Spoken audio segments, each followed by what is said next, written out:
Kembali dalam acara Kabar Sukacita. Senang sekali hari ini kita bisa berjumpa kembali saudara-saudara.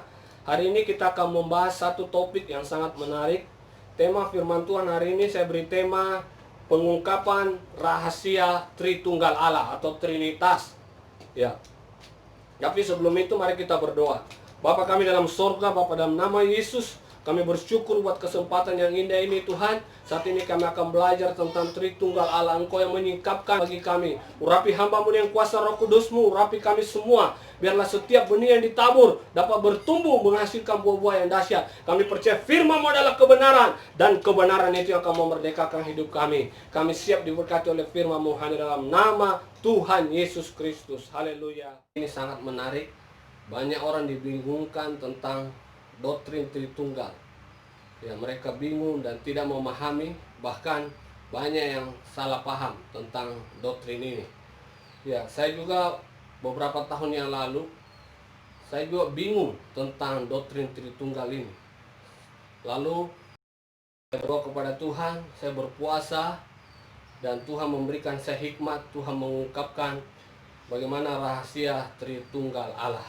Baik, kita akan sama-sama belajar firman Tuhan tentang Tritunggal Allah.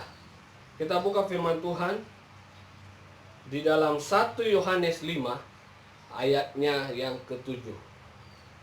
Sebab ada 3 yang memberi kesaksian di dalam surga, Bapa, Firman, dan Roh Kudus, dan ketiganya adalah satu. Jadi firman Tuhan berkata ada 3 yang memberi kesaksian di surga, yaitu Bapa, Firman, dan Roh Kudus. Dan ketiganya itu adalah satu.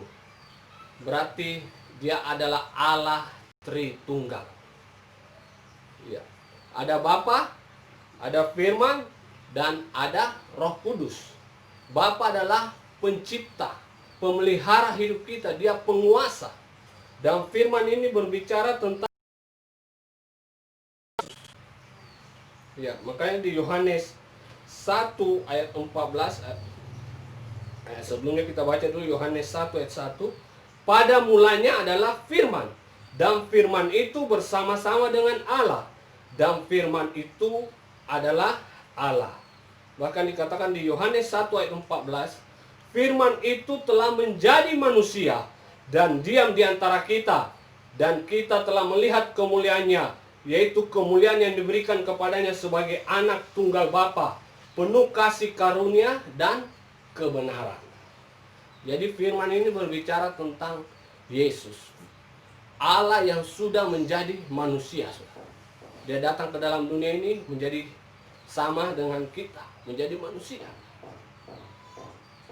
Sedangkan Roh Kudus, ya, Allah itu adalah roh. Semua orang pasti sudah mengakui Allah adalah roh. Roh Kudus itu adalah Allah. Tanpa roh kita tidak bisa hidup. Ya.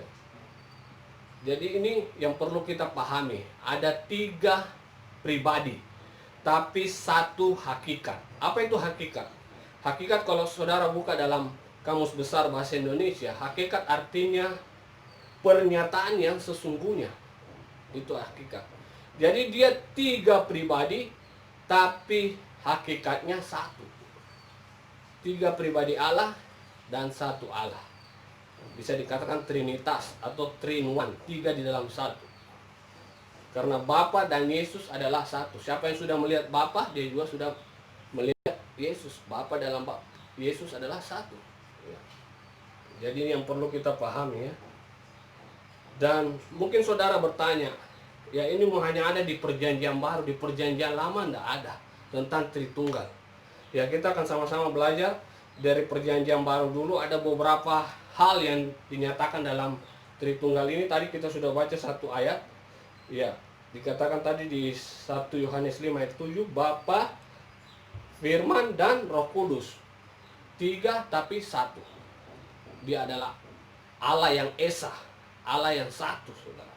Tapi satu ini berbicara tentang sama dengan begini. Kita satu keluarga. Ya, padahal ada banyak di situ, ada Bapa, ada ibu, ada anak. Walaupun 10 anaknya atau 11 anaknya, tapi tetap disebut keluarga, saudara. Misalnya orang juga menikah, Dikatakan dua menjadi satu daging. Ada dua pribadi sih, tapi dia jadi satu. Ya.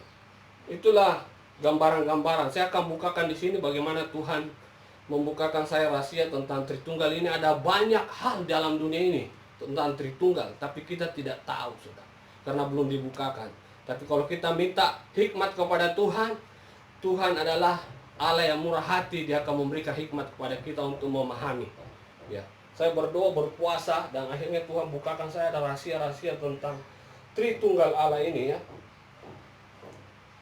Ya, kita lanjut. Jadi itu tadi satu ayat.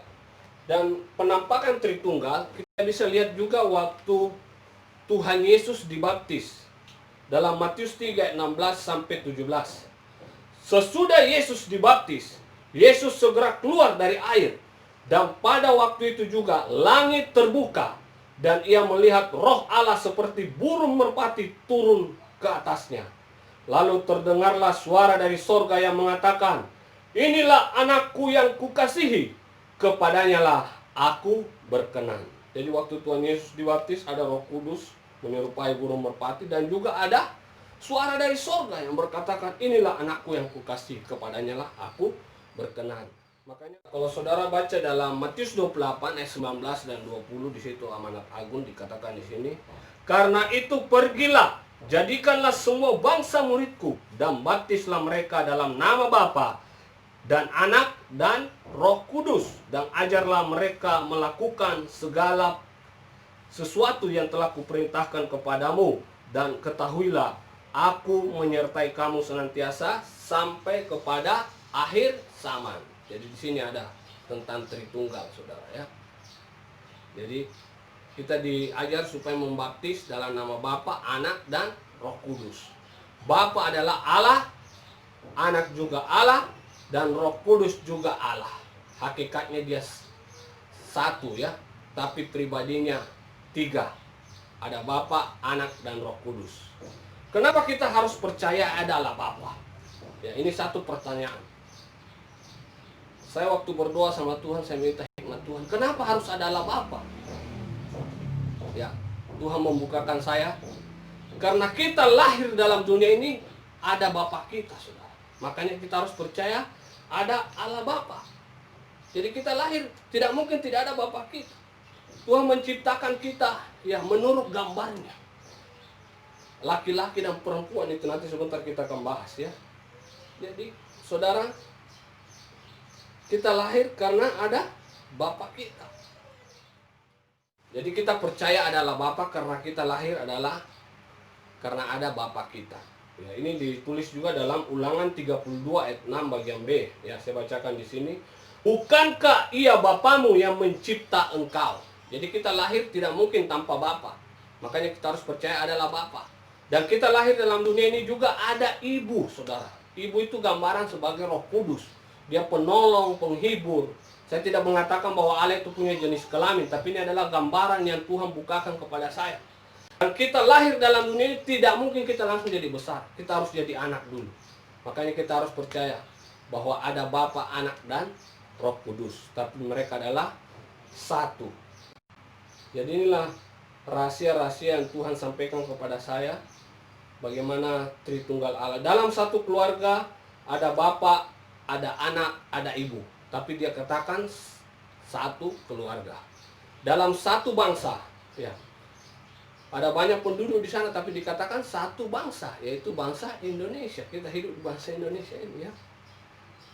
Luar biasa. Satu bahasa, tapi banyak bahasa di Indonesia sebenarnya. Satu warga, satu kerukunan, banyak istilah satu.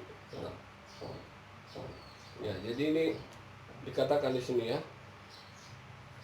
Tanpa kita sadari, kita sebenarnya hidup di, ya, ada di Tritunggal sebenarnya kita hidup, ya. Kalau kita, saya Tuhan bukakan di sini ada banyak sekali tentang Tritunggal ini. Yang pertama, kalau kita melihat penerang di dunia ini, penerang itu, saudara, ada tiga. Ada matahari, bulan, dan bintang. Tapi namanya penerang. Kalau saudara juga ke jalan, ada tiga di situ warna lampu. Ada merah, kuning, hijau. Ya, merah menandakan stop. Kalau kuning kita harus hati-hati, dan hijau kita jalan, saudara. Ya. Jadi Tuhan itu adalah matahari dan perisai. Ya. Kalau dikatakan di Alkitab ya, dia bagaikan matahari dan perisai. Dan waktu Yusuf diberikan mimpi, saudara, itu digambarkan keluarga itu ya sebagai bulan dan bintang.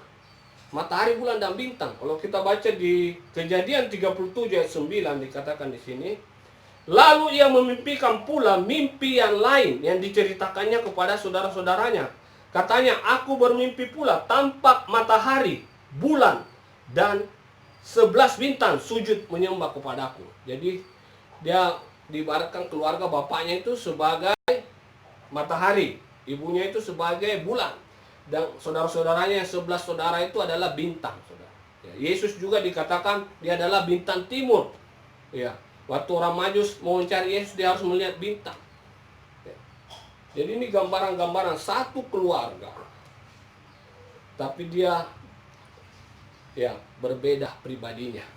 Pribadi tiga, ada Bapa, Anak, dan Roh, tapi dia dalam satu. Dan di dalam dunia ini ada juga, kalau kita lihat waktu ya, waktu itu saudara melihat ada 3 waktu dalam dunia ini. Yang pertama ada detiknya, berapa detik. Kedua ada menit, dan yang ketiga ada jam. Jadi berapa kalau kita lihat waktu? Ada detik, ada menit, ada jam. Dan ketika saudara melihat kepada kalender, ya kalender namanya kalender, di situ ada 3 juga. Ada tanggal, tahun, dan bulan, tapi namanya kalender. Begitu juga waktu. Ada detik, menit, jam, tapi namanya waktu ya. Dan ada 3 juga kekuatan dalam dunia ini ya. Kalau saudara lihat, ada kekuatan politik, kekuatan agama, dan kekuatan ekonomi. Kalau di kekuatan ekonomi ini yang diperlukan adalah 3 juga, sandang, pangan, dan papan. Ya. Ada 3 transportasi dalam dunia ini, yaitu darat, laut, dan udara, saudara. Makanya ada transportasi darat, transportasi air, ya, itu dikatakan laut, ya. Bisa juga di sungai, dan ada juga transportasi udara, pesawat terbang. Dan ada 3 hari dalam dunia ini, walaupun ada 7 ya, tapi orang kebanyakan mengetahui 3 hari, yaitu hari ini, hari kemarin, dan hari besok. Dan ada 3 masa, yaitu masa lalu, masa kini, dan masa depan. Bahkan zaman pun terbagi 3, saudara. Tapi namanya zaman. Ada zaman dulu, zaman sekarang, dan zaman akhir. Ada 3 jawatan yang ditulis di Alkitab ya. Ada pengajar, nabi, dan rasul. Kalau saudara baca di 2 Korintus 12 ayat 28. Dan ada 3 yang memberi kesaksian di bumi ini.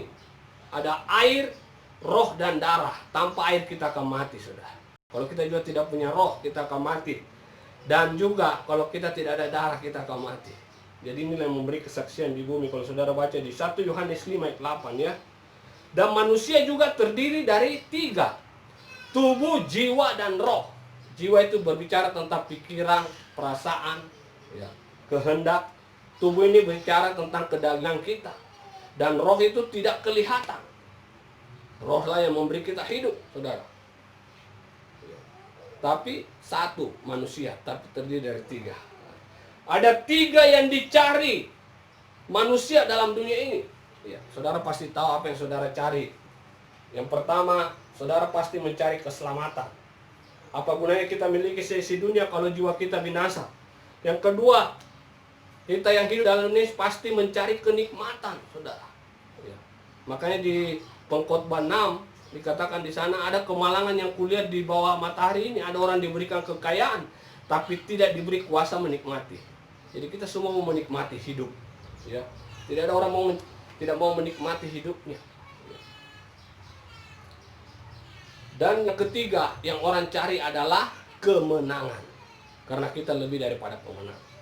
Makanya tidak ada orang mau dikalah. Kalau mereka berdebat itu selalu mereka yang paling hebat. Ya. Dan juga ada 3 kemauan manusia dalam dunia ini ya. kemauannya yang paling menonjol. Yang pertama itu, kalau saya lihat manusia ini, mereka semua mau jadi raja atau mau jadi ratu. Karena memang kita ini adalah anak raja. Dan yang kedua, mereka mau berjuang. Ya, hidup adalah perjuangan. Itu kemauan manusia, mereka selalu mau berjuang hidup, saudara. Dan yang ketiga, mereka selalu mau diutamakan atau didahulukan, dinomorsatukan. Ya. Kalau kita dahulukan dia, dia juga dahulukan kita. Itulah kemauan manusia yang paling menonjol ya. Jadi semua orang mau jadi raja. Makanya kalau perebutan kekuasaan kita lihat ya banyak sekali calon. Ya baik di calon presiden, calon wali kota, pertandingan-pertandingan juga begitu ya. Ada 3 godaan dalam dunia ini, orang senantiasa mengatakan 3 tak.